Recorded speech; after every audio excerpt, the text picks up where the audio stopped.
Hello? We're sorry, you have reached a number that has been disconnected or is no longer in Okay, service. so that's weird. So let me try the other one. Go back. Here.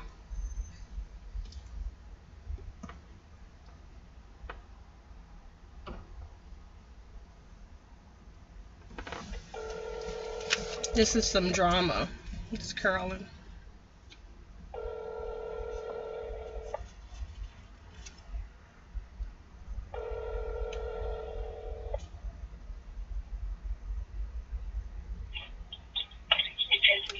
Hello?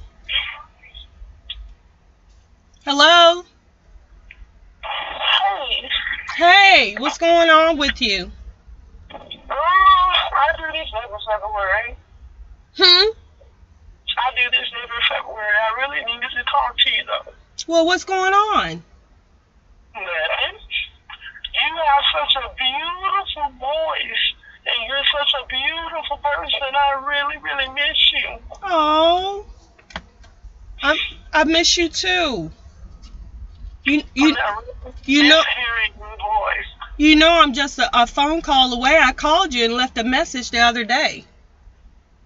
I didn't know. Yeah, I called it. I left you a voicemail. Oh, and see, it was about time that I knew it was about time. I was missing hearing your voice. I really was. Carolyn, that just means that you just need to call me more often. Yes, I do. Yeah. I didn't get my ass whooped. I've been a bad baby since then. I apologize for that. I'm gonna do that. You said that a lot last year, heifer. Do better. I really miss your voice. Yeah, I'm still here. You know I have a YouTube channel, so you can see me all the time. I didn't know you had a YouTube channel. I have 2 YouTube channels. No, you don't. You Yes. have 2. Yes, I have 2. I need to subscribe then. Yes. So you can see me any old time, even if you can't reach me or anything like that. I always upload videos. That's how everybody can have a chance to see what I'm up to or what I'm talking about or whatever. I am your baby sister, and I am special. in more than one way. Well, I don't know, because like you say, you haven't been a very good little sister, so. So you were demoted, and so yes, so in order to get your status back up, you're gonna have to do more than say I'm gonna do better. You're gonna have to do better. Action. Yes, I will. Action. Yes, I will. I really miss your voice. Yes, I am here, honey. I scared Marcus. He and his girlfriend drove down here because I couldn't stop crying. Well, that was today. I told him that he is not supposed to let his girlfriend know in front that I played with it. He's supposed to hide it. Yes. It's a little bit more to it. Yesterday was the anniversary of me and Joseph when we died at Herman Hospital. Yeah. That also explains why I'm crying. Yeah. Girls? Yeah. So today is the day that when you had your friend in the hospital room with me after they had brought us back. Oh, wow. Yeah. Okay. Mhm. I'm really glad I called you. Yeah, so it's kind of like a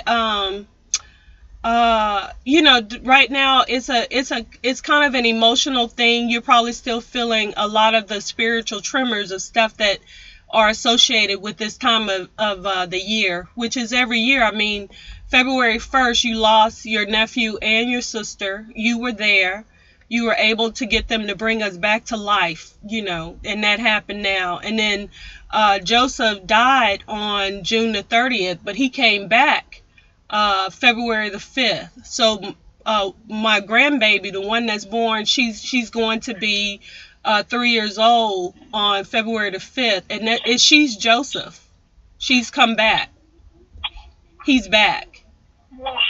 Oh my God. And her birthday is February the 5th. And so every time I see her, she always cries. And I always sing her the same song that I used to sing to Joseph when he was a baby.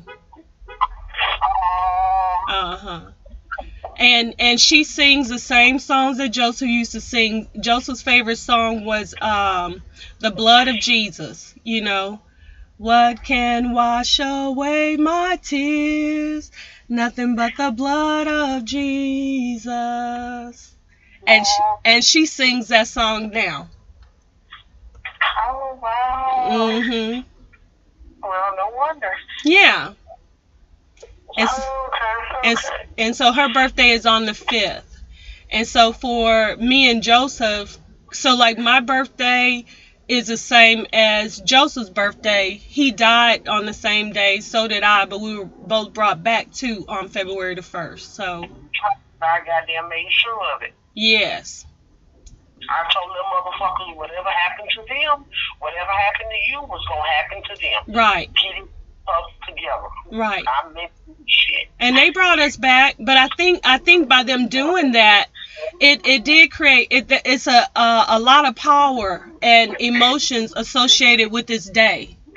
You know, this time the first week of February is a very powerful week spiritually.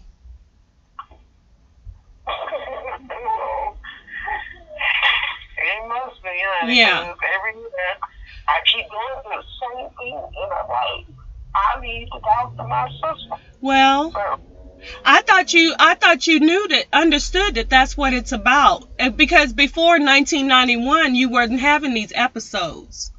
But no, I was not. Yeah, but in 1991 that's when everything kind of changed. Thank you for calling me back, honey. Yeah. I'm dealing with it, you know, I deal with it on a different level. I've had a lot of dreams and stuff, and whatever I do in my sleep, it scares Kitten. Yeah, I can believe that. So she's kind of scared. She's kind of scared of me. You know, these times I have to call her because she hides from me. Powerful emotions, honey. Right. And because, you know, with Joseph, his soul has been through a lot. And, you know, and by him being back here again, but he still has made so many impressions upon other souls, and it's a lot. It's a lot. So, and so this time of the, you know, this time of the year with him coming and exiting and coming again, you know, he came, he left, he came back, he left in June, then he came back in February again. So it's very powerful. So what do you do? What do I do? Girl, I do a lot of singing. I do a lot of praying. And I look for messages from him. Okay. I look for messages from him. I look for motivations from him. Even before I get up out of bed in the morning, especially during this week, I'm very attuned to what it is that God's purpose is for me still being here, so that I don't waste time, that I do the things that I'm supposed to do only. I only do the things that God has for me to do on this day. So that's what I do. So the other stuff, I just don't get caught up in it. I don't get caught up in my feelings or feeling sorry, like why did I have to go through this, that, and the other. I don't know why, but it is the way that it is, and everything has happened for a purpose, and I don't know what that purpose is, but my responsibility is to do what I'm supposed to do, to make sure that I'm doing things right. I'm saying the right things, and I'm associating with the right people, and I am on task. You know what I'm saying? I'm not wasting time or trying to get out of doing the things that I'm supposed to do, but I'm doing things exactly that are in order, what I'm supposed to be doing, and nothing less and nothing more. So yeah, and so a lot of times I have people that try to, you know, distract me from different things, and I've had a lot of stuff that I've had to revisit in the past, because, you know, when you're getting your security clearance and all of that, honey, they go way deep into all kinds of stuff. And when I read just what my journey has been, it's a little bit overwhelming. But I know that it is for a purpose and it's for a reason. And, you know, I've gotten a lot of calls from a lot of people. And it's affecting a lot of people. You know, I've heard from Tommy. I haven't talked to him since 2013. Over Christmas, your little sister sent me a text message. I hadn't talked to her since 2010, I think. And, you know, and even with her, she's the only one that I said, look, don't contact me anymore. But for, like, Tommy, I let him call me. Doris, I let her call me. She's been calling me a lot. Beverly has been calling me. A lot of people have been calling. And it's a lot of the reason is because I try to tell people the honest truth. You know, I try to be helpful, and I try to tell you, you know, the honest truth of what I think, you know, this is what's going to happen. You need to do this. You need to be focused on this, that, and the other. And people blow me off. They blow me off like, you know, she don't know what she's talking about. I'm not listening to Kalitha. And, you know, so many... You can definitely see the future, so I don't know why. Well, it's not just that, but I really pay attention to what's going on, and I can see if we're on I-10, I don't need to see the future to know that if you stay on I-10, you're gonna go through Katy, you're gonna cross the Texas. Okay, we're on that road. If you stay on I-10, this is where it's gonna lead you. Okay. So I see where we are. I know where we're going if we stay on this same path. So I'm telling people this is what to expect. Okay, once you cross the state border out of Texas, this is the next state you're gonna be in. It's not rocket science. This is the way it is. This is the way it is. If you stay on I-10 going west, I guarantee you will not hit Louisiana once you cross the Texas state line. That doesn't make me smart or have some kind of magic power. It is the way it is. New Mexico has not moved. If you stay on I-10, you're going to hit New Mexico. I guarantee it. If you go on I-10 heading east, if you stay on I-10, I guarantee you, the next state you're going to be in is Louisiana. Okay? So there's just no other way around it. And there's so many people who think if I stay on I-10, I want to go to Arkansas. But I'm going to stay on I-10, and some kind of a way, the Lord going to see a way to get me to Pine Bluff, Arkansas. No, I'm sorry. You're going to be going to Louisiana. You ain't going to see Arkansas. Hate to break it to you. If you want to go to Arkansas, you need to get off of I-10 now. Because I-10 is not going to take you to Arkansas. It's going to take you to Louisiana. It runs east and west. If you need to go north, you need to be on another freeway. Get off of I-10 now. That's it. So even Doris, she said, you said that Donald Trump was going to be president. I said, I told you that. I told you to vote. You didn't listen to me. I told you that every vote counts. It does count. You need to be registered. You need to vote. Okay.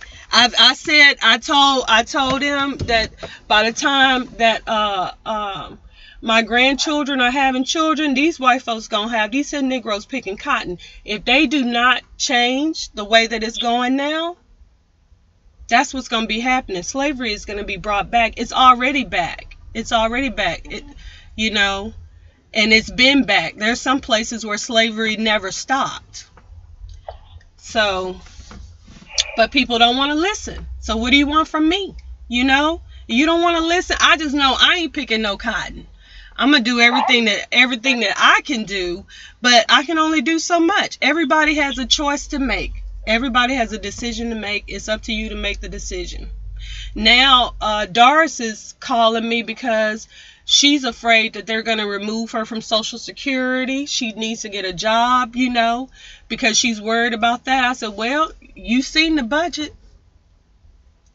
Trump is only interested in helping the very wealthy, and that ain't you.